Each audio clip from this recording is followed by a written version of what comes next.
أما بعد فأعوذ بالله من الشيطان الرجيم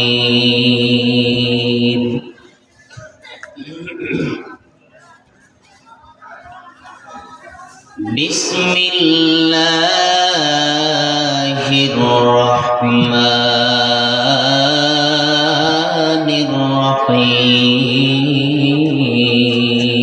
الرحيم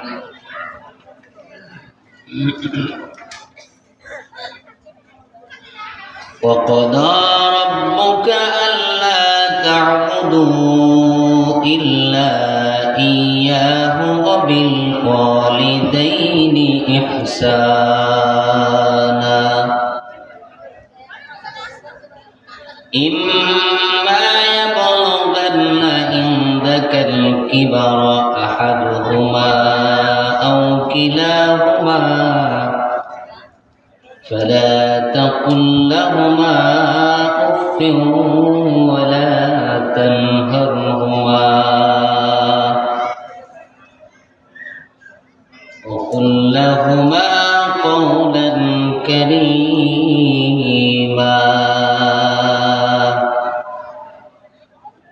واخفض لهما جناح الذل من الرحمة وقل رب ارحمهما كما ربياني صغيرا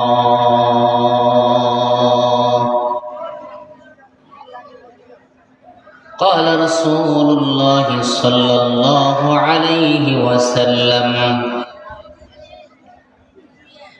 يحبون الكثور وينسون المقبرة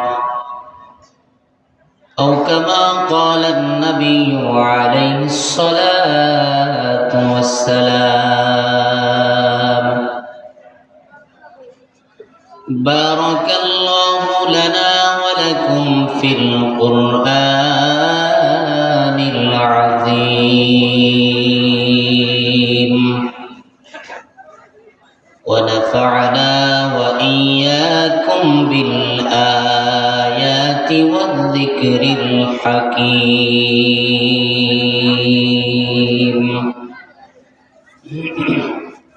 إن الله وملائكته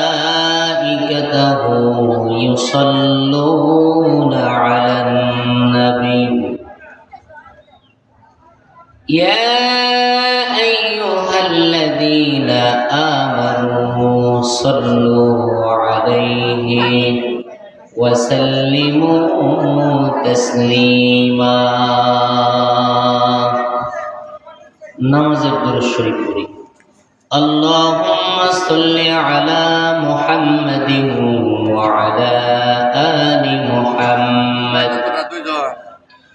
كما صليت على إبراهيم وعلى آل إبراهيم إنك حميد مجيد اللهم بارك على محمد وعلى آل محمد كما باركت على إبراهيم وعلى آل إبراهيم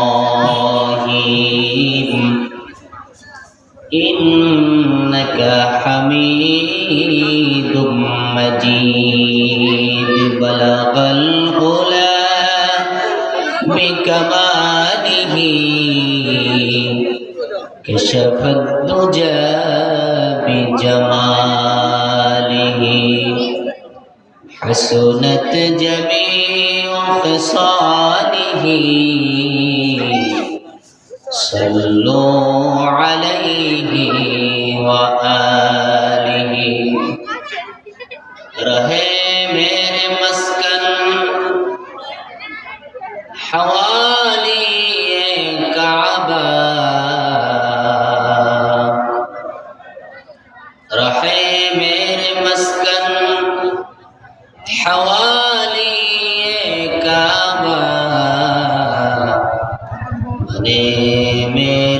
مدفن ديار مدينة بلغ العلا بكماله كشف الدجى بجماله حسنت جميع خصاله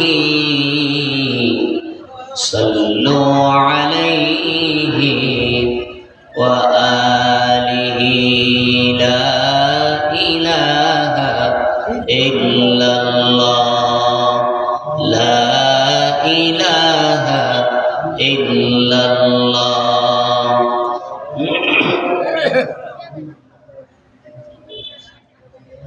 لا إله إلا الله لا إله إلا الله لا إله إلا الله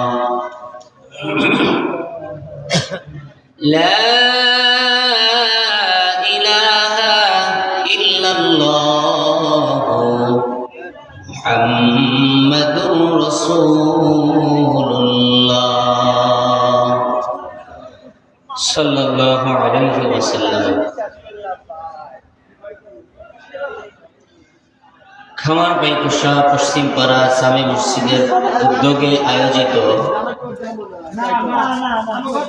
19তম বার্ষিক ওয়াজ মাহফিলের সম্মানিত সভাপতি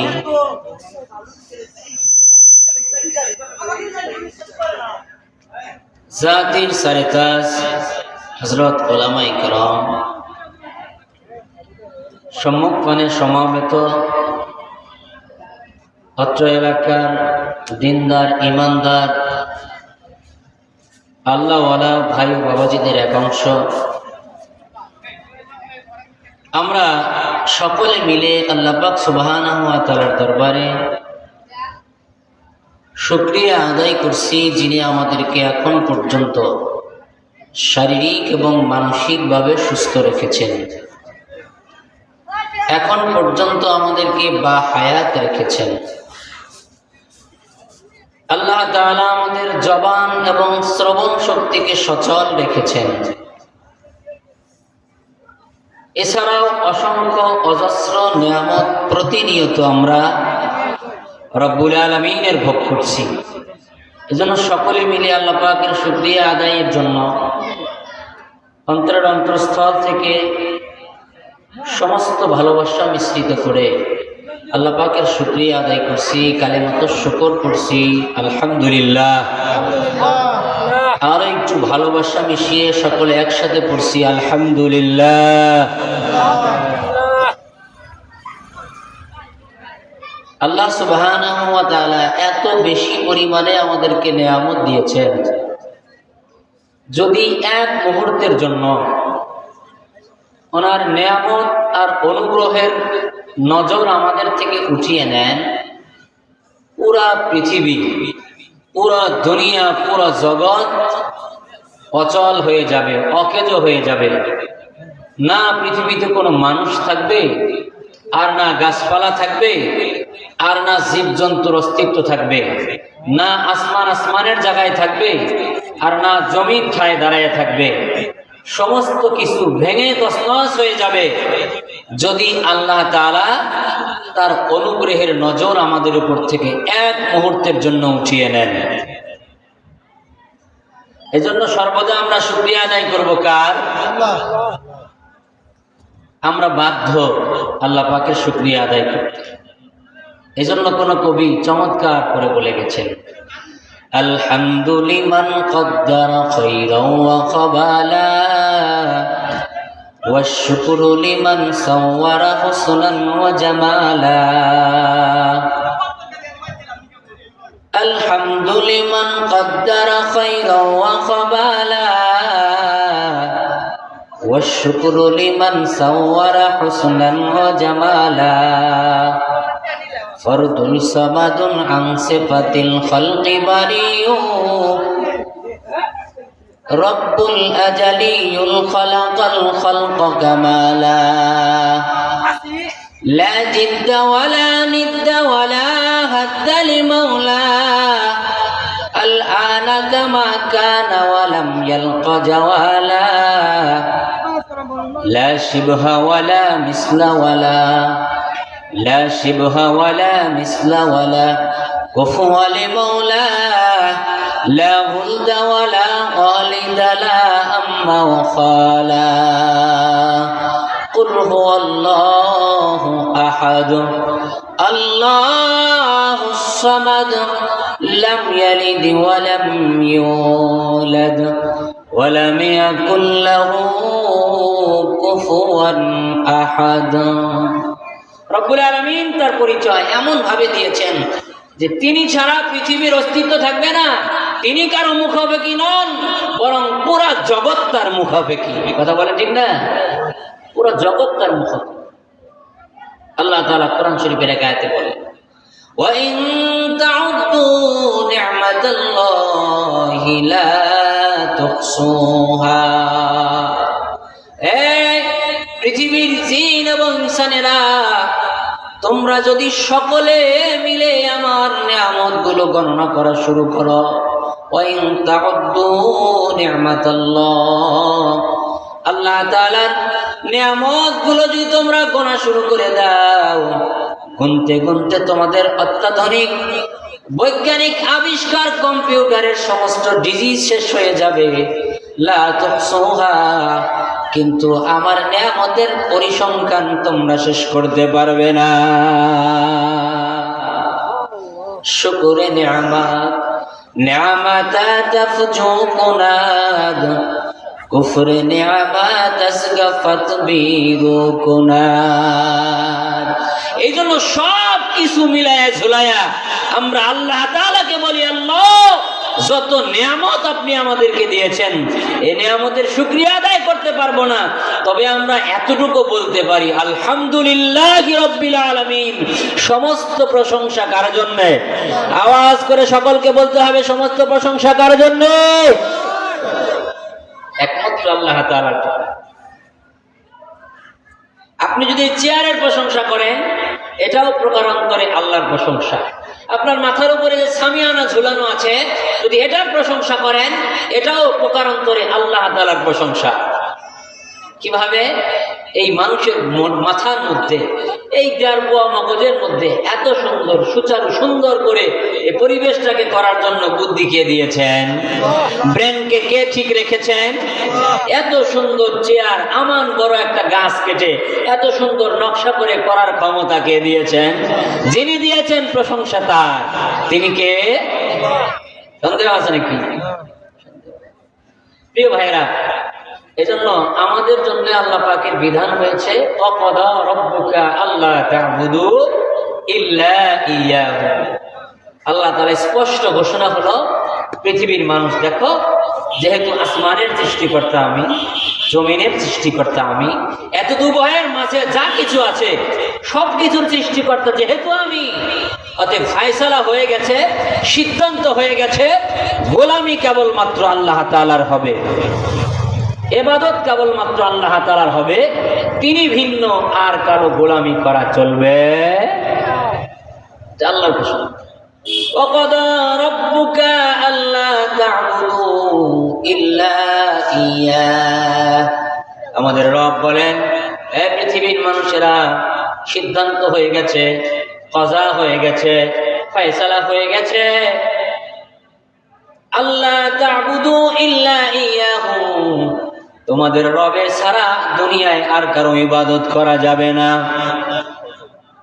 উবুদু রাব্বাকুমুল্লাযী খালাকাকুম, ইবাদত করো ওই রবের যিনি তোমাকে তৈরি করেছেন। আমি আপনাদের কাছে জানতে চাই, একটু আওয়াজ করে বলবেন কি ভাই, আমাদেরকে তৈরি করেছেন কে? আর একটু জোরে বলেন না, আমাদেরকে তৈরি করেছেন কে? উবুদু রাব্বাকুমুল্লাযী খালাকাকুম, আল্লাহ বলে ইবাদত করো তার যিনি তোমাদেরকে তৈরি করেছেন, যিনি তোমাদেরকে সৃষ্টি করেছেন। ওয়াল্লাযীনা মিন ক্বাবলিকুম, শুধু তোমাদেরকেই নয়, তোমাদের বাপ দাদাকেও যিনি সৃষ্টি করেছেন। আমাদেরকে সৃষ্টি করেছেন কে? আমাদের বাবা, আমাদের মা, পরদাদা, তার দাদা, সবাইকে কে সৃষ্টি করেছেন? আল্লাহ তাআলা বলেছেন ইবাদত করো তার যিনি তোমাদেরকে বানিয়েছেন এবং তোমাদের পূর্বপুরুষকে বানিয়েছেন। যাদের নামে আমরা গর্ব করি, চিনো আমাকে, আমি অমুকের বেটা, আমার বাবার পুরো এলাকায় নাম ছিল, আমি না আমাকে কেউ চিনে না, আমার বাবার তো পুরো এলাকার মধ্যে মাতবরি ছিল, আমার বাবা 10 গ্রামের চেয়ারম্যান ছিল, এরকম বলে না? যাদের নামের উপরে আমরা গর্ব করি তাদেরকেও আল্লাহ তাআলাই বানিয়েছেন। অতএব ইবাদত তারই হবে যিনি আমাকে বানিয়েছেন এবং আমার পূর্বপুরুষকেও তিনি বানিয়েছেন। তিনি কে? তিনি আল্লাহ। তার গোলামি করতে হবে। এই জন্য যুগে যুগে দেখা গেছে আকাবির আসলাফেরা তার গোলামি করতে করতে নিজেদের জীবনকে বিপন্ন করে দিয়েছে। গোলামির এমন পর্যায়ে হাত্তা ইয়াতিয়াকাল ইয়াকিন, আল্লাহ তাআলা বলেন গোলামি ওই পর্যন্ত চলবে যতক্ষণ পর্যন্ত আজরাইল তোমার সামনে না আসে। আমরা ইবাদত কত সময় করব বলেন? ইবাদত আমরা কত সময় করব? যতক্ষণ পর্যন্ত জীবন আছে, যতক্ষণ পর্যন্ত জবান সচল আছে, ততক্ষণ পর্যন্ত এই জবানের ইবাদত জিকির হবে কার? আল্লাহ তাআলা। আল্লাহ বলেন হাত্তা ইয়াতিয়াকাল ইয়াকিন, যতক্ষণ পর্যন্ত তোমার জান আছে ততক্ষণ পর্যন্ত, মউত আসার আগ পর্যন্ত কার ইবাদত করতে হবে? আল্লাহ।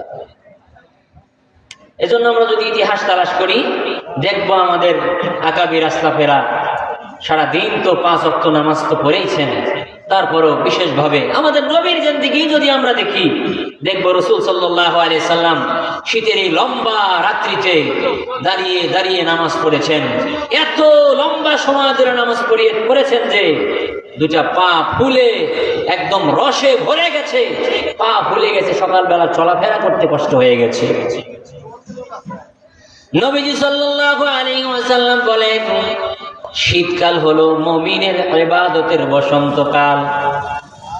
আমরা জানি শীতের পরে একটা ঋতু আসে আমাদের দেশে, 6 ঋতুর মধ্যে ঋতু রাজ যাকে বলা হয়, সমস্ত ঋতুর রাজা যে বসন্তকাল, এটা না গরম না শীত, নাতিশীতোষ্ণ, শেষ রাত্রিতে হালকা শীত পড়ে, আর এ রাত্রিতে তেমন কাঁথা কম্বলের প্রয়োজন হয় না, রাত্রিটা সুন্দর করে কেটে যায়, ঋতুরাজ বলা হয়।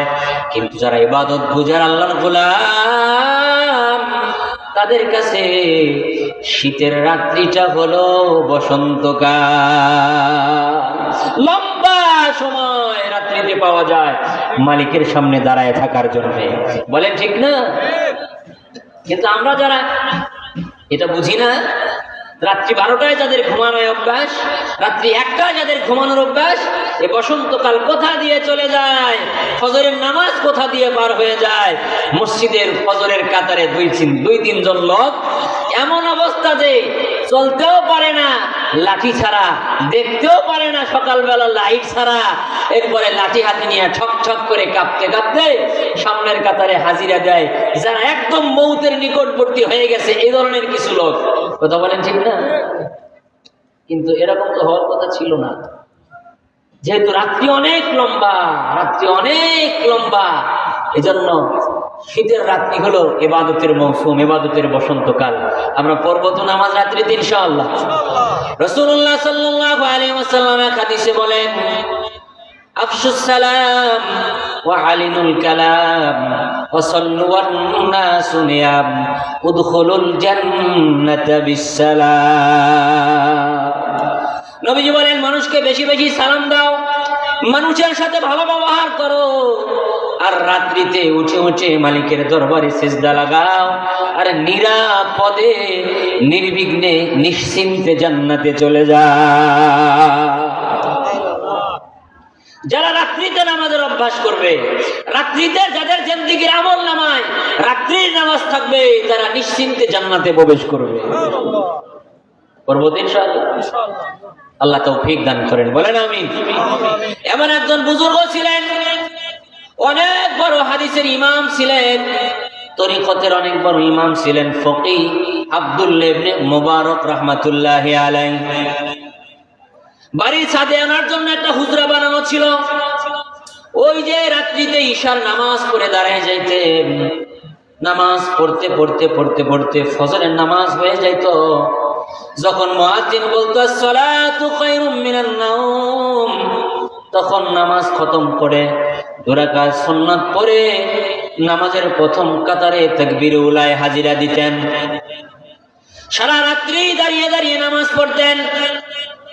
এ আমার প্রিয় ভাই, যারা সারাদিন কর্মব্যস্ততার কারণে আল্লাহ পাকের দরবারে এরকম হাজিরা দিতে পারেন না, ছোট্ট ঘটনাটা আপনাদের জন্য। রব্বুল আলামিনের ইবাদত কেমনে করতে হয়, আমাদের আকাবিরেরা, আমাদের পূর্বপুরুষেরা কেমনে ইবাদত করেছেন, এটা আমাদের সামনে উপস্থিত নাই, আমাদের জানা নাই। এই জন্য আমরা মোবাইল নিয়ে ব্যস্ত হয়ে গেলাম, টিভি নিয়ে ব্যস্ত হয়ে গেলাম, দুনিয়া নিয়ে এত বেশি ব্যস্ত, আমি যে মরে যাব এমন সময়টুকু মনে হয় যেন নাই। সারাদিন এত ব্যস্ত, একবার আল্লাহ বলে ডাক দিবে না, যুবকের সময় আছে না বৃদ্ধের সময় আছে। পৃথিবীতে এমন কিছু মানুষও আছে শুধুমাত্র তারা মুখ আর পেটের বাহিরে অন্য কোনো কিছু চিন্তা করতে পারে না, কিন্তু আল্লাহ রাব্বুল আলামিন আমাদেরকে তৈরি করে আমাদের মুখের দিকে তাকায় থাকেন। সকালবেলা আমাকে ডাকেন, ও বান্দা ওঠ। মুয়াজ্জিন যখন বলে আসসালাতু খায়রুম মিনান নাওম, লিখে রাখেন মুসলমান, এটা মুয়াজ্জিনের ডাক নয়, এটা মুয়াজ্জিনের কণ্ঠে স্বয়ং রব্বুল আলামিনের ডাক। এই ডাকগুলো আমাদের কানে। আপনি আরাম করে আধা ঘন্টা ল্যাপটপে ঘুমাইলেন, কিন্তু মুসলমান যুবক, আপনার তো জানা প্রয়োজন ছিল এই এক ওয়াক্ত আধা ঘন্টা ল্যাপটপে আরামের এই মজা নেওয়ার কারণে কিয়ামতের দিন 2,88,00,000 বছর পর্যন্ত জাহান্নামের মধ্যে এই মজার সাজা ভোগ করতে হবে। সাজা মজা ছিল দুনিয়ার আধা ঘন্টা, বলেন কত সময়? মজা ছিল আধা ঘন্টা, আর আখিরাতে শাস্তি হবে, সাজা হবে 2,88,00,000 বছর। এখন সাজার মজার হিসাব আপনার কাছে, আমার দায়িত্ব আমা আলাইনা ইল্লাল বালাগ, এই কথা আপনার কান পর্যন্ত পৌঁছায়া দেওয়াই আমাদের দায়িত্ব। এর বাহিরে আমাদের কোনো দায়িত্ব নাই। আপনি বুঝবেন, আপনার মালিক বুঝবে। আব্দুল্লাহ ইবনে মুবারকের বাড়ির পাশে এক কামার ছিল, লোহার কামার। সারা রাত বিবরে ঘুমায় থাকতো, শরীর ক্লান্ত থাকতো, সারাদিন লোহা দিয়ে লোহা পিটাইতো, শরীরটা ভারী হয়ে যাইতো, ব্যথাতুর হয়ে যাইতো, রাত্রিতে ঘুমায় থাকতো। আর মাঝে মাঝে রাত্রিতে জাগ না পাওয়ার পরে মালিকের দরবারে দীর্ঘশ্বাস ছেড়ে বলতো, মালিক, আমার তো শরীরে সাপোর্ট করে না গো আল্লাহ, আমার শরীরে কুলায় না, যদি আমার শরীরটা কুলাইতো আল্লাহ, আমার যদি দিনে কর্মব্যস্ততা না থাকতো মালিক, আমার বাড়ির পাশে আব্দুল্লাহ ইবনে মুবারক যেভাবে দাঁড়িয়ে দাঁড়িয়ে নামাজ পড়ে, আল্লাহ, আমিও তোমার দরবারে এরকম দাঁড়ায় থাকতে আমার মনে চায়, কিন্তু মালিক, সারাদিন হাড় ভাঙ্গা পরিশ্রমের পরে আমার শরীরে আর সাপোর্ট করে না যে আমি তোমার দরবারে 2 রাকাত সিজদা দিব। আল্লাহ, যদি তুমি কখনো আমাকে সুযোগ দাও, তাহলে অবশ্যই আমি আব্দুল্লাহ ইবনে মুবারকের মতো নামাজ আদায় করব। दर्द दिल की हो तमन्ना तो कर खिदमत फकीरों की, दर्द दिल की हो तमन्ना तो कर खिदमत फकीरों की, गौहर नहीं मिलता है बादशाहों की खजीनों में, गौहर नहीं मिलता है बादशाहों की खजीनों में। কোন কবি চমৎকার বলেন, ভাঙা দিলের কাছে আল্লাহ থাকে, যে দিলের মধ্যে মালিকের বিরহ আর ভালোবাসার ব্যথা থাকে, ওই দিলের কাছে মালিকের জায়গা থাকে। সুবহানাল্লাহ বলেন না আওয়াজ করে। ভাঙা দিল, দিলের মধ্যে মালিকের বিরহের ব্যথা, মালিকের না পাওয়ার ব্যথা যে দিলের মধ্যে থাকে, মালিক ওই দিলের নিকটবর্তী থাকে। লোকটা কিছুদিন পরে মারা গেল। এই কামার মারা যাওয়ার পরে এলাকার এক বুজুর্গ স্বপ্ন দেখলেন আব্দুল্লাহ ইবনে মুবারক মারা গেছেন, তার বাড়ির পাশে কামারও মারা গেছে। কিন্তু স্বপ্নে দেখতে পাইলেন আব্দুল্লাহ ইবনে মুবারকের আগে আগে বাড়ির পাশের কামারটা জান্নাতের মধ্যে ঢুকে পড়েছে।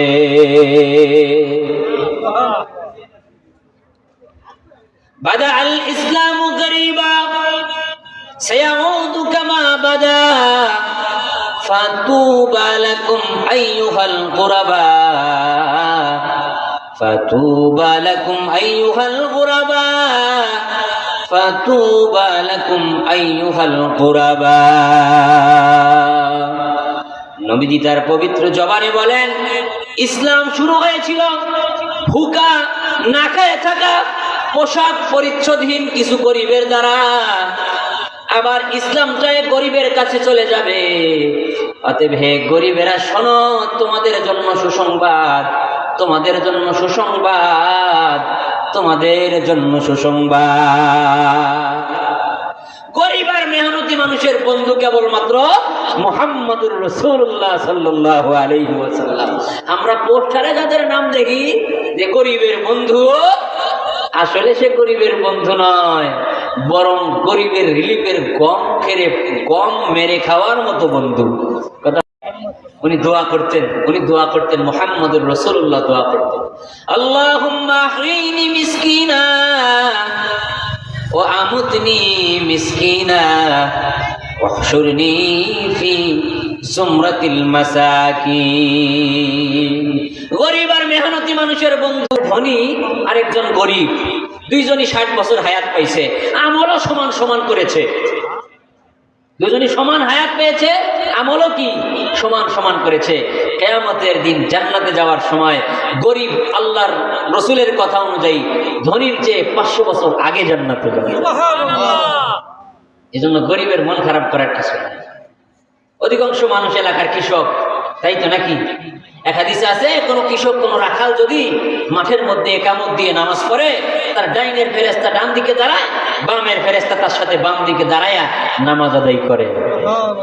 যদি কোনো কৃষক, যদি কোনো রাখাল মাঠের মধ্যে শুধু একামত নয়, সাথে আজানটা দিয়ে দেয়, নামাজ রক্ত হয়েছে, আজান দিয়েছে, একামত দিয়ে নামাজ শুরু করে দেয়, গরিবার মেহনতি মানুষের বন্ধু মুহাম্মদুর রাসূলুল্লাহ বলেন, আসমান জমিনের এত লম্বা ফেরেশতার কাতার দুই দিকে নামাজ পড়ে, ডাইনে এত লম্বা কাতার শেষ পর্যন্ত দেখা যায় না, বামে এত লম্বা কাতার শেষ পর্যন্ত দেখা যায় না। কোন গরিব, কোন কৃষক, কোন রাখাল যদি মাঠের মধ্যে আযান দিয়ে ইকামত দিয়ে নামাজ আদায় করে, প্রিয় ভাই, নবীজি বলেন এত লম্বা কাতার তার সাথে ফেরেশতাদের নামাজ পড়ে, ডাইনে বামে যে কাতারের শেষ পর্যন্ত দেখা যায় না। ফেরেশতার তো সওয়াবের দরকার নাই, আছে নাকি? যত ফেরেশতা এই বান্দার সাথে নামাজ আদায় করবে, সব সওয়াবগুলো ওই কৃষক অথবা রাখালের আমলনামায় জমা হবে। সকালবেলা ওই আল্লাহর ওলি চলে আসলেন, স্বপ্ন বয়ান করেন। স্বপ্ন দেখলাম আব্দুল্লাহ ইবনে মুবারক, মনে আছে না আপনাদের? আব্দুল্লাহ ইবনে মুবারক এবং ওই পাশের বাড়ির কামার দুইজন একসাথে ঘোরাফেরা করতে করতে এই কামারটা আব্দুল্লাহ ইবনে মুবারকের আগে জান্নাতে চলে গেল। উলামায়ে কেরামের কাছে এই কথা পৌঁছানোর পরে চিন্তা করলেন, কি ব্যাপার, আব্দুল্লাহ ইবনে মুবারক এত বড় আলেম, এত বড় ফকিহ, এত বড় হাদিস বিশারদ আলেম, ওনার আগে কামার জান্নাতে গেল, বুঝে আসে না। তাহলে কামারের নিশ্চয়ই কোনো গোপন আমল ছিল, যার কারণে সে আগে আগে জান্নাতে চলে গেছে। প্রিয় ভাই, সমস্ত উলামায়ে কেরাম একত্রিত হয়ে কামারের বাড়িতে চলে গেলেন। কামারের বাড়িতে যাওয়ার পরে স্ত্রীকে ডাকলেন, কারণ অধিকাংশ গোপন আমলের খবর জানে ঘরের বিবি। কথা বলেন ঠিক না? এই জন্য নবী বলেন, ঘরের বিবি যদি বলে তুমি ভালো, নবীজি বলেন তাহলে লোকটা ভালো। ঘরের বিবি যদি বলে না ভালো না, তাহলে প্রমাণ হবে আসলেই ভালো না। কারণ আমার ব্যাপারে আপনারা যা জানেন তার চেয়ে কোটি গুণে বেশি জানে ঘরওয়ালি। জোরে বলুন ঠিক কিনা? প্রিয় ভাই, ঘরওয়ালিকে ডাকা হলো, তোমার স্বামী কি এমন আমল করেছেন যার কারণে আব্দুল্লাহ ইবনে মুবারকের আগে আগে জান্নাতে চলে গেল? কামারের বিবি ডাক দিয়ে বলে, আমার স্বামী মূর্খ সূর্খ মানুষ, লেখাপড়া তেমন জানতেন না, সারাদিন লোহা দিয়ে লোহা পিটাইতেন। আমার স্বামী ভালো কোনো আমল করতে পারেন নাই। বলে, এমন কোন আমল আছে কিনা দাইমি ভাবে যেটা করেছে, সদা সর্বদা যেটা করেছে, কখনো তিনি ছাড়েন নাই, এমন কোন আমল আপনার জানা আছে কিনা? এবার বিবি সাহেব ডাক দিয়া বলে, দুইটা আমল আমার মনে পড়ে, সারা জীবন আমি আমার এই দুইটা আমার স্বামীর মধ্যে দুইটা আমল দেখেছি। বলে, সে দুইটা আমল কি? বলে, এক নাম্বার আমল হলো, সারাদিন আমার স্বামী তো লোহা দিয়া লোহা পিটিয়েছেন, কিন্তু যখন মসজিদ থেকে হাইয়া আলাস সালাহ, যখন আযানের আওয়াজ ভেসে আসতো, আমার স্বামী যদি হাতুড়ি মাথার উপর উঠিয়েছে, এমন সময় যদি মসজিদ থেকে আসে আল্লাহু আকবারের আওয়াজ, আমার স্বামী হাতুড়িটা সামনের দিকে আনতেন না, পিছনে ছেড়ে দিয়ে পাগলের মতো দৌড়ায়া মসজিদের প্রথম কাতারে হাজির হয়ে যাইতেন। এক নম্বর আমল কি? বলে, আজান হওয়ার সাথে সাথে হাতুড়ি পিছনে ছেড়ে দিতেন, সামনে নিয়ে আসতেন না।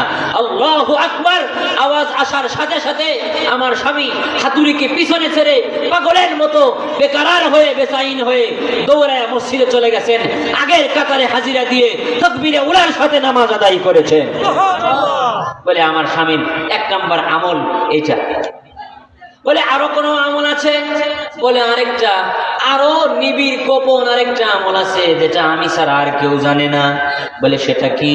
বলে, গভীর রাত্রিতে জাগ্রত হওয়ার পরে আমার স্বামী চোখের পানি ছেড়ে দিয়ে কাঁদতো, বিছানার বালিশ ভিজিয়ে ফেলতো, আর চিৎকার করে করে বলতো, আল্লাহ, পাশের বাড়ি আব্দুল্লাহ ইবনে মুবারকের বাড়ি, আমি জানি এ সময় আব্দুল্লাহ ইবনে মুবারক তোমার সকাশে দাঁড়িয়ে আছে, তোমার দরবারে সিজদা করছে, মোনাজাতে চোখের পানি ফেলছে। ওগো আল্লাহ, আমার তো সাধ্য নাই, আমার তো সামর্থ্য নাই যে আমি আব্দুল্লাহ ইবনে মুবারকের মতো নামাজ আদায় করব। ওগো পরওয়ারদিগার, আমার যদি কোনো সময় সামর্থ্য হয় তাহলে অবশ্যই আমি আব্দুল্লাহ ইবনে মুবারকের মতো ইবাদত করব। বলে, এই মাত্র দুইটা আমল আমার স্বামীর মধ্যে ছিল। এক নম্বর হলো, আমার স্বামী আল্লাহু আকবার আওয়াজ আসার সাথে সাথে আর দুনিয়ার কোনো কাজ করে নাই। দুই নাম্বার, আমার স্বামীর মধ্যে আহাজারি ছিল, পেরেশানি ছিল, বেচাইনি ছিল। যখন আব্দুল্লাহ ইবনে মুবারক নামাজে দাঁড়াইতেন গভীর রজনীতে, আমার স্বামী হাউতাশ করে কেঁদে কেঁদে ওনার বালিশ ভিজায় দিতেন। লা ইলাহা ইল্লাল্লাহ, সকলে একসাথে লা ইলাহা ইল্লাল্লাহ, লা ইলাহা ইল্লাল্লাহ, লা ইলাহা ইল্লাল্লাহ, तेरे याद में सबको भुला दो, तेरे याद में सबको भुला दो, कोई न मुझे याद रहे, घर दर तुझ पर सब लुटा दो, खानाए दिल आबाद रहे, अब तो रहे बस कदम आखिर, अब तो रहे बस कदम आखिर, गिरद जबा में रहे मेरे इलाह, ला इलाहा इल्लल्लाह, जुरे ला इलाहा इल्लल्लाह, ला इलाहा इल्लल्लाह, ला इलाहा इल्लल्लाह, मुहम्मदुर রাসূলুল্লাহ। সকলে বলুন সাল্লাল্লাহু আলাইহি ওয়াসাল্লাম। আওয়াজ করে বলুন সাল্লাল্লাহু আলাইহি ওয়াসাল্লাম। তো প্যারে হাজিরিন, বলেন তো আমরা ইবাদত করব কার? জোরে বলেন, ইবাদত করব কার? একমাত্র আল্লাহ তাআলা। এরপরে 2 নাম্বার কাজ কি আমাদের? আল্লাহ রাব্বুল আলামিন 2 নম্বরে বলেন। 1 নম্বরে আল্লাহ তাআলা বলেন ওয়াকাদা রাব্বুকা আল্লা তা'বুদু ইল্লা ইয়াহু, তোমাদের রবের পক্ষ থেকে ফয়সালা হয়ে গেছে তোমরা ইবাদত করবে একমাত্র আল্লাহ তাআলার। কার পক্ষ থেকে ফয়সালা? আল্লাহ। বলেন না কার পক্ষ থেকে? আল্লাহ। মানে আল্লাহ তাআলার পক্ষ থেকে ফয়সালা যে ইবাদত করবে তোমরা একমাত্র আল্লাহ তাআলা। এরপরে রব্বুল আলামিন বলেন ওয়াবিল ওয়ালিদাইনি ইহসানা, 2 নাম্বার তোমাদের জন্য দায়িত্ব হলো, তোমাদের রবের পক্ষ থেকে ফয়সালা হয়েছে, তোমাদের 2 নাম্বার দায়িত্ব হলো তোমরা তোমাদের পিতামাতার সাথে ভালো ব্যবহার করবে, ইহসান করবে, দয়া করবে, মায়া করবে, তোমার পিতামাতার সাথে ভালো ব্যবহার করবে। আজকের আলোচ্য বিষয় আমার 2টা। 1 নম্বর রবের পক্ষ থেকে ফয়সালা হয়েছে তিনি ছাড়া আর কারো ইবাদত করা যাবে না। 2 নম্বর রবের পক্ষ থেকে ফয়সালা হয়েছে যে সন্তান তার পিতামাতার সাথে ভালো ব্যবহার করবে। কেমন ভালো ব্যবহার করবে আল্লাহ তাআলা তাও সুন্দর করে বলে দিয়েছেন। ইম্মা ইয়াবলুগান্না ইনদাকাল কিবারা আহাদুহুমা আও কিলাহুমা, সন্তান শোনো, তাদের মধ্যে থেকে যদি একজন অথবা উভয়ে তোমার সামনে বৃদ্ধ অবস্থায় পতিত হয়, তুমি জীবিত থাকতে যদি তাদের একজন অথবা 2 জন তোমার সামনে যদি বৃদ্ধ অবস্থায় উপনীত হয়, ফালা তাকুল্লাহুমা উফ, ফালা তাকুল্লাহুমা উফ, সাবধান, এমন কোন আচরণ তাদের সাথে করা যাবে না যাতে করে তারা উফ শব্দ উচ্চারণ করে। কি? যাতে করে উফ শব্দ উচ্চারণ করে। যেমন আল্লাহ রাব্বুল আলামিন মা বাবার দিলের মধ্যে সন্তানের ভালোবাসা জন্মায় দিয়েছেন। ছোট্ট একটা উদাহরণ বলি, ছোট্ট সন্তান কেবল ডান বাম চেনা শিখেছে, কোলে নিয়ে বাবা বাড়ির উঠানে দাঁড়িয়ে আছে, হঠাৎ করে একটা কাক গাছের মধ্যে এসে কা কা বলা শুরু করে দিয়েছে।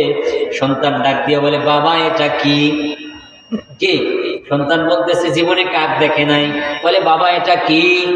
বাবা বলে এটা কাক। সন্তান আবার জিজ্ঞেস করে বাবা এটা কি? বাবা আরো কাছে নিয়ে, বুকের কাছে নিয়ে ডাক দিয়ে বলে বাজান এটা কাক, তুমি চিনো না? সন্তান একটু পরে আবার ডাক দিয়ে বলে বাবা কা কা করে এই পাখিটার নাম কি? বাবা এত খুশি হয়, এই আদো আদো বলগুলো বাবা মায়ের কাছে এত প্রিয় আর মোহাব্বতের লাগে, ছোটের মধ্যে চুমো দিয়ে বলে সোনা তুমি জানো না এটা কাক, এটা কাক। কিন্তু আল্লাহ রাব্বুল আলামিন বলেন তোমার বাবা যদি তোমার কাছে বুড়ো হয়, বৃদ্ধ হয়, আর তোমার মা যদি তোমার কাছে বুড়ি হয় আর বৃদ্ধ হয়ে যায়, তাদের মধ্যে ছেলে মেয়ে চলে আসে, তোমাকে বৃদ্ধকালে বিরক্ত করবে, তোমাকে বলবে বাবা ঘরের মধ্যে কে কথা বলে? এরকম হয় না? চোখে কম দেখে, পাশের রুমে আছে, আপনি আপনার রুমে আপনার আত্মীয় স্বজন নিয়ে গল্প করছেন, মা পাশ থেকে ডাক দিয়ে বলবে বাবা ঘরে কে এসেছে? ডাক দিয়ে আপনি বলবেন মা আমার বন্ধু এসেছে। একটু পরে আবার ডাক দিয়ে বলবে যে বাবা কে এসেছে?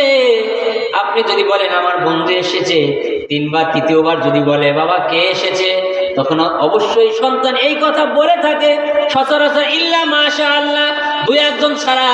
বলে চোখে দেখো না, কানে শোনো না, এত কথা বলা লাগে কেন? চুপ করে থাকতে পারো না? আল্লাহ বলে ফালা তাকুল্লাহুমা উফ, সাবধান, এতটুকু শব্দ উচ্চারণ করা যাবে না যাতে করে তোমার বাবা অথবা মা উফ শব্দ উচ্চারণ করে মনে কষ্ট পায়।